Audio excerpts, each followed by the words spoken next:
Guillaume, merci. Merci à toi de nous accueillir à la Bauderie, avec des nouvelles couleurs en plus. Avant de commencer l'interview, dis-nous exactement où on est et c'est quoi la Bauderie? Très précisément, on est au Cottage Normand, qui est l'un des 4 gîtes du domaine de la Bauderie, qui est ce lieu où j'ai grandi et donc où j'habite toujours, comme vous le voyez, dans lequel je m'investis et auquel je réfléchis aussi pour investir encore plus dans mon après-carrière. Donc voilà, c'est un ensemble de gîtes en plein cœur de la Suisse normande, d'où le lien avec le duathlon de la Suisse Tout à normande fait. et toute ta présence ici. La Bauderie, donc, c'est ouvert pour des sportifs, des randonneurs, des touristes qui viendraient passer quelques jours en pleine nature. Oui, c'est ça, on est vraiment... En fait, comme on a 4 gîtes de tailles différentes, c'est ouvert à des publics très, très différents, des familles, des couples, ou effectivement des groupes sportifs ou artistiques qui peuvent venir pour se retrouver sur un week-end, sur une semaine. C'est ouvert à Ouais. tout le monde. Donc, on y mange bien en plus, parce qu'on avait rencontré la cuisinière, et puis c'est la maman de Guillaume qui gère un peu la réservation. C'est très agréable, donc n'hésitez pas. La Bauderie, je crois qu'il y a un site internet, labauderie.fr. Donc, Amis du Athlète pour le 6 avril, si vous voulez passer quelques jours avant et après, ben, n'hésitez pas. 2024, il y a eu un événement qu'on voulait aussi un petit peu aborder avec toi, c'était la flamme olympique. Comment t'as vécu cette année et cette journée un peu spéciale pour toi au Mont-Saint-Michel? Ça a dû mettre les poils un peu. Oui, bah, c'est sûr que c'était, je pense, l'opportunité d'une vie d'avoir déjà les Jeux Olympiques en France Ouais. et puis d'avoir la chance d'être porteur de cette flamme dans ce lieu quand même assez magique qu'est le Mont-Saint-Michel. Et ça a été un moment fort également parce que j'avais pu transmettre la flamme à Daniel Manjas, Ouais. pour lequel on a évidemment des pensées. Et donc voilà, Daniel, c'est quelqu'un que j'apprécie et qui est une figure importante du cyclisme normand et du cyclisme tout court. Donc la symbolique de lui transmettre la flamme, c'était sympa. 2025 arrive, nouvelle couleur, nouvelle équipe, nouveau programme.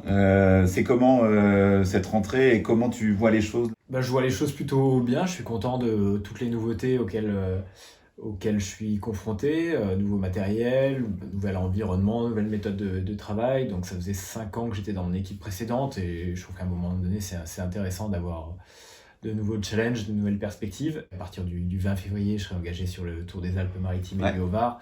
Donc j'ai évidemment hâte d'y être. Je serai ensuite à Paris-Nice, donc début avril au Tour du Pays Basque, dans la région à Paris-Camembert quand Ouais. même. Donc oui, j'ai hâte de voir ce que ça va rendre sur le terrain. On ne peut pas ne pas penser à cette fameuse étape du Tour de France du 10 juillet. Donc on peut partir du 9 juillet entre Caen et Caen, le fameux chrono, mais je pense que celui-ci, bon... Sans être défaitiste, j'ai peu de chances de le gagner. Voilà. J'ai été le reconnaître et il sera bien plat et bien roulant. Mais c'est surtout la fameuse étape Bayeux-Vire du lendemain qui passe chez toi. Enfin, chez nous. Chez nous, chez moi, à vol d'oiseau, à quelques centaines de mètres d'ici. Ouais. Bon, en fait, je le repère depuis Des 15 ans. ronçonnières. Je le repère depuis 15 ans, depuis que j'ai commencé le vélo. Est-ce que tu as donné des conseils à Gouvenou?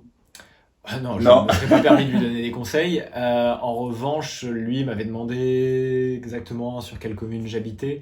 Ah oui. Donc je me dis qu'il y a eu un petit détour par Sainte-Honorine-la-Chardonne en clin d'œil et je le remercie, lui, ainsi que l'ensemble de Avec l'équipe le- organisatrice du tour d'avoir fait ce détour. Avec un virage Guillaume Martin, on va imaginer le virage Guillaume J'espère Martin bien. à Sainte-Honorine. Il y aura du monde, il y aura de la concurrence, mais c'est quand même une étape qui te convient bien. Ce sera une étape assez difficilement lisible, je pense, parce que Ouais. il y aura quand même 3500 mètres de dénivelé, donc ça peut quand même ressembler à certaines étapes de montagne. Pour autant, il n'y aura pas de vrai col, ce sera un enchaînement de petites difficultés, mais je pense que ça va peser dans les jambes au fur et à mesure de la journée. Donc ce sera un peu indécis. Sur le papier, je suis quand même pas le coureur, il faut quand même un peu d'explosivité, et je pense qu'un puncher sprinter peut Oui. tirer son épingle du jeu, mais on ne sait jamais selon des scénarios de course, il y a une course de mouvement. En tout cas, j'essaierai assurément de m'y mêler. Nous, on invite chacun à participer à cette cyclo, la cyclo qui aura lieu le 22 juin, je crois, Mais il y a sur ça plusieurs s'appelle les parcours. virées normandes, C'est ça, il y a ouais. plusieurs parcours Ouais. dédiés donc à tout niveau, dont un départ, il y aura la virée Guillaume Martin, Ouais. au départ de Saint-Honorine-la-Chardonne. Pour le coup, le 22 juin, c'est pas impossible que je Ouais. sois présent. Ouais. C'est avant les championnats de C'est France. 15 jours avant le Ouais. début du tour et une semaine avant Donc, le championnat de France. bon. C'est pas impossible que je sois Ok, présent. super. Merci à toi pour ton accueil. Et puis avant ça, il y a quand même un autre événement. Oui, ouais. Alors j'allais y venir effectivement. Guillaume, t'es parrain de l'événement, même si physiquement tu seras pas présent le 6 avril, ou peut-être, on sait pas. Donc oui, effectivement, c'est un duathlon qu'on organise depuis 5 ans maintenant. T'es venu passer quelques instants avec nous l'année dernière. T'étais surpris de la qualité du niveau qui était présent sur la compétition. Bah avant ça, j'ai le souvenir d'une reconnaissance qu'on avait faite ensemble de la partie vélo en plein hiver sous le brouillard. Mois de janvier, ouais. Et puis le jour de l'événement, j'étais venu effectivement un petit moment. Et j'avais en fait jamais vraiment assisté ni à un triathlon ni à un duathlon, donc j'étais assez impressionné par... c'est toujours spectaculaire la transition Ouais. course à pied vélo et puis la vitesse à course à pied des premiers notamment. Donc là, cette année, on change un peu le parcours. On fait un circuit un peu plus explosif, c'est-à-dire qu'on est en mode critérium, où on D'accord. pourra faire du drafting, où les gars et les filles pourront prendre les roues.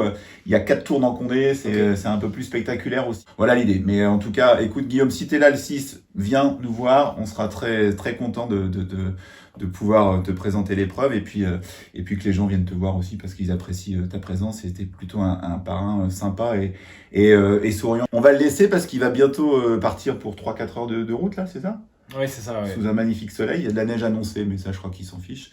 On voulait faire un petit clin d'œil pour Daniel. Tu en parlais tout de suite, là, Guillaume, de Daniel Manjas, qui est quand même une figure emblématique du coin et puis du Tour de France, forcément. On t'embrasse, Daniel. On sait que ça va bien. En tout cas, de sources sûres, je sais que ça va bien. Voilà, bon rétablissement à toi. Et puis, on compte sur toi pour la Polynormande qui va arriver aussi bientôt, parce que c'est au mois d'août. C'est ça, rendez-vous en août sur tes terres. Salut à tous, et puis on vous donne rendez-vous au 6 avril pour les athlètes et puis aussi pour les spectateurs. Merci. Salut.